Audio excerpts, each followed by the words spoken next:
Hello, fellow targeted individuals. So, I want to talk about neurolinguistic programming, also known as NLP.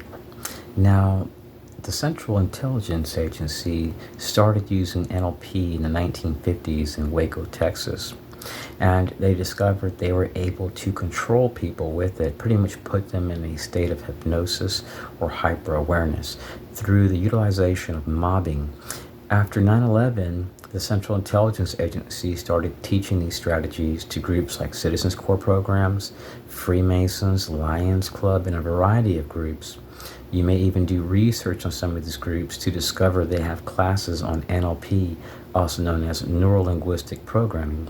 It's essentially a form of mind control if it's being utilized by a group.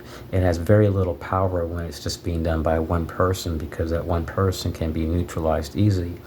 But when it's being done by a group, like what the CIA does, it's being done to pretty much sensitize the person to stimuli in hopes that they will react. So let's say every day, let me grab a random object here, have my little nicotine pouches. Let's say every day when you walk 1 mile, there's a certain tree out of hundreds of trees. And when you pass by this certain tree, someone throws a box before you get to that tree, like 10 feet away from it.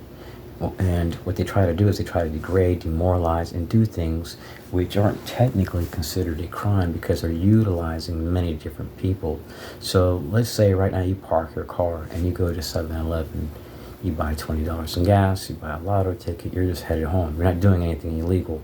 What they may do is just have someone park their car next to you, then go into the gas station, whistle one time, not look at anything, stay in there for 6 seconds to walk up directly to you and then walk out. So I experienced this every day in Austin, Texas. It recently stopped here in Florida just like 4 months ago. It was occurring every day. And I deliberately was putting in small amounts of gas in my car to see if it would keep going on. And so I had to keep getting gas, and it happened every day, everywhere I went, when I walked, when I ate, with family. And I started looking at people's tags, unmarked tags, black suits, thin black ties, dealing with people that are veterans, Purple Hearts, police. And then I started putting two and two together because when I lived in Texas, the people that investigated my case mentioned the CIA. So the Central Intelligence Agency does this to try to provoke, induce, and entrap. And they use people that are desperate. And since these people are only doing it a few times, they don't know that you've experienced this 50 times a day by a bunch of women and diversity and inclusion, an LGBT group, Kiwanis, Lions Club, Freemasons. So they utilize a bunch of different people, and they use cops too. They used to honk horns at me in Texas when I'd exit a dental office, an appointment. They'd harass me, and the FBI does this too.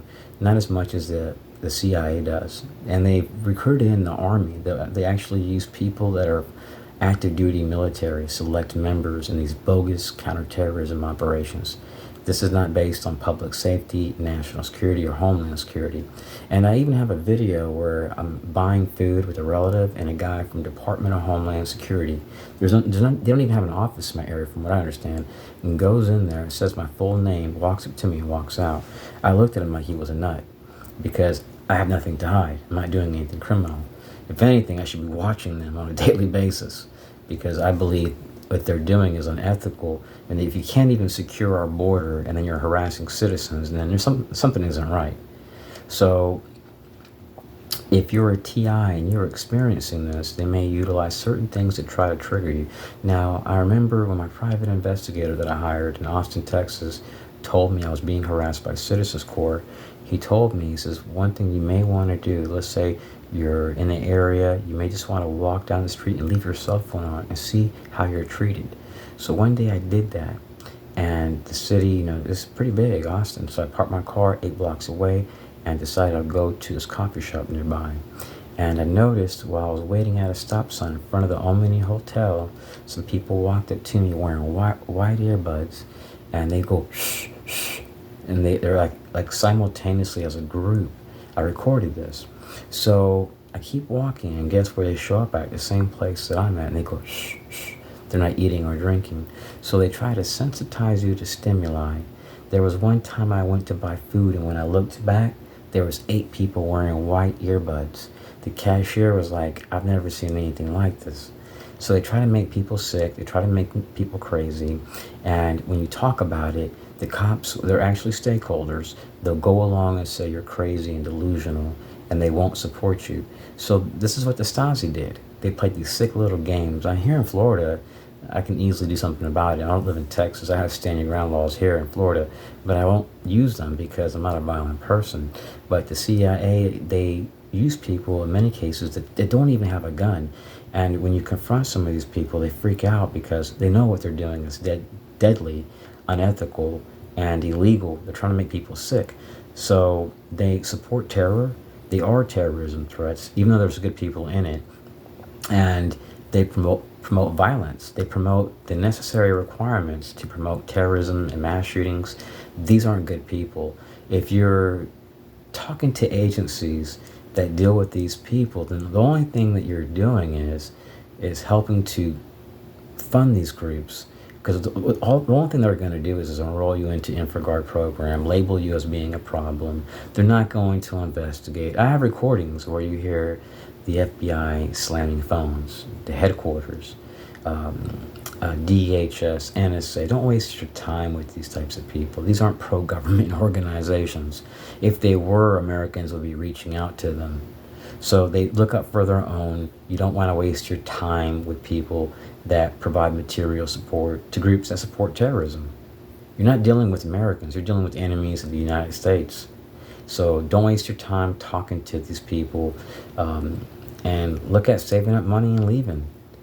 You know, why would you want to stay in a place that supports terrorism? They hide behind our flag as the good guys, and then they use government agencies as stakeholders. Your cops, they use local groups, radical feminists, LGBT. I mean, it doesn't make sense to even stay in the United States. Don't even think about raising kids here if you're a target. They're going to target your kids. They're going to target you, your family. I mean, if they will target their own whistleblowers, they'll target you. So anyways, God bless. Get this trash out your life. Move on if you have the money. You're able-bodied. Don't waste your life. 26 years of being harassed and mobbed and being made to be sick. They want to make you sick. I mean, what they're doing is disgusting. They want to make you sick. I mean, I don't understand how Americans are even allowing these people to walk around here. If they knew that they were promoting terror, and this building is called the George Bush Office of Intelligence. I mean, man, he must have really been a big-time scumbag to have his name on the headquarters of the CIA. Actually, I'm going to take that back because I don't want no problems. Anyways, I'm just telling you guys, get some money, save up, look at leaving here.